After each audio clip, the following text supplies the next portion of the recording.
Okay, children, continuing with the in-text questions first, we'll just discuss their solutions.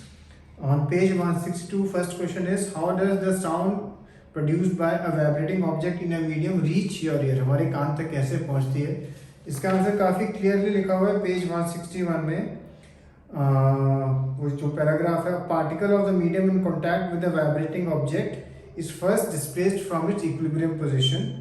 It then exerts a force on the adjacent particle, as a result of which the adjacent particles gets displaced from its position of rest.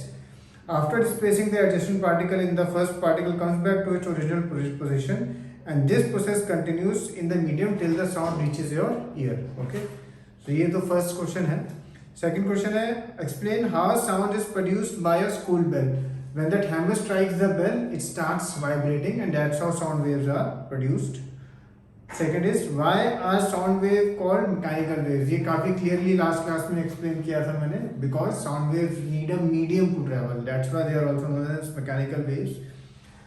Suppose you and your friend are on the moon. Will you be able to hear any sound produced by a friend?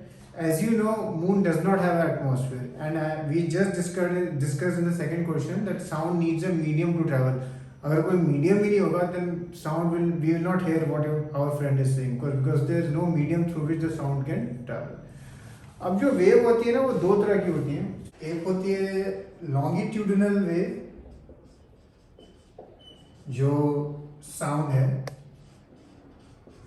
And एक होती है transverse wave जो light है. Light is a transverse wave.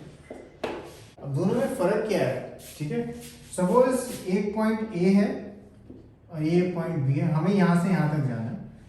तो एक जना क्या है, सपोज पर्सन पी है, वो कैसे ट्रेवल करता है?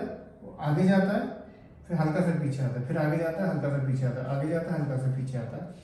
और एक पर्सन क्यू है, वो क्या करता है? ऊपर नीचे जंप करके जाता है, जैसे रैबिट की तरह, ऊपर गया नीचे आया, ऊपर गया नीचे आया, और ऐसे वो आगे बढ़ता है.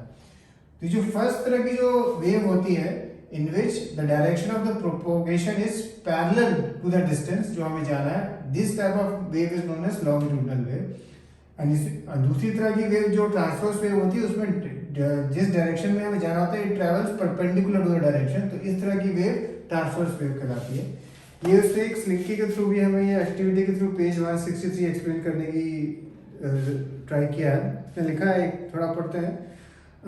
Sound waves are longitudinal waves. Take a slinky, ask a friend to hold one end and you hold the other end. Now stretch the slinky as shown, then give it a sharp push.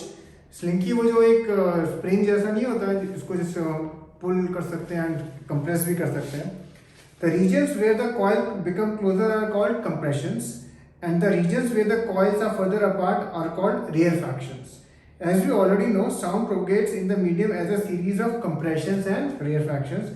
Now we can compare the propagation of disturbance in a slinky with the sound wave propagation in the medium.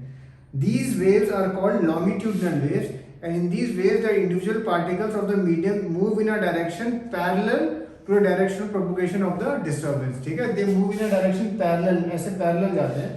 तो ये ध्यान रखते हैं जब भी हम differences लिखेंगे between longitudinal wave and transverse wave, तो ये एक point आएगा उसमें. ठीक है, the particles do not move from one place to another, but they simply oscillate back and forth about their position of rest.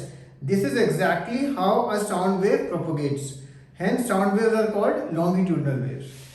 There is also another type of wave called a transverse wave. In a transverse wave, the particles do not oscillate along the direction of propagation, but oscillate up and down about their mean position as the wave travels.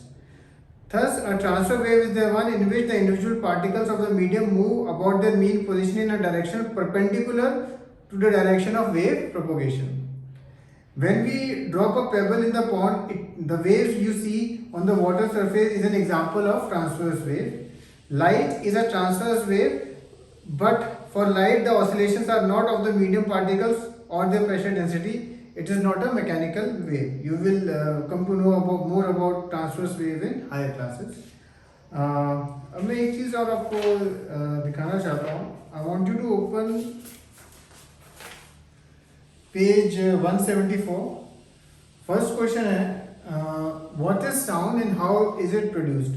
ये question आपको नहीं करना because ये already हो चुका है। Question 2 है, describe with the help of a diagram how compressions and rarefactions are produced in air near a source of sound. So ये जो क्वेश्चन नंबर 2 है, इसका आंसर मैं चाहता हूँ you search for it and आप देखेंगे आपको ये मिल जाएगा, इसका डायग्राम भी आपको मिल जाएगा।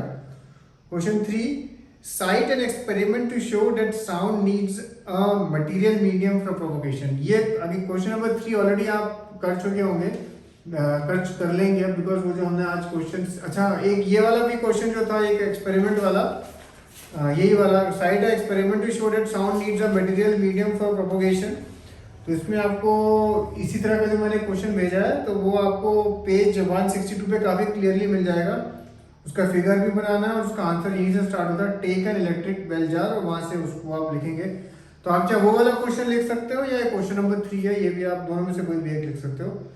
एंड क्वेश्चन नंबर 4 है, why is sound wave called a longitudinal wave.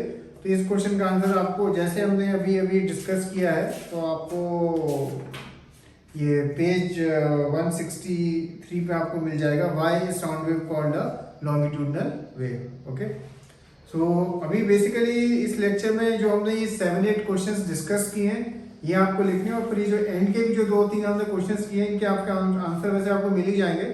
So also we will again discuss them in the next class, but you can also write them if you wish. Okay, so finish till here.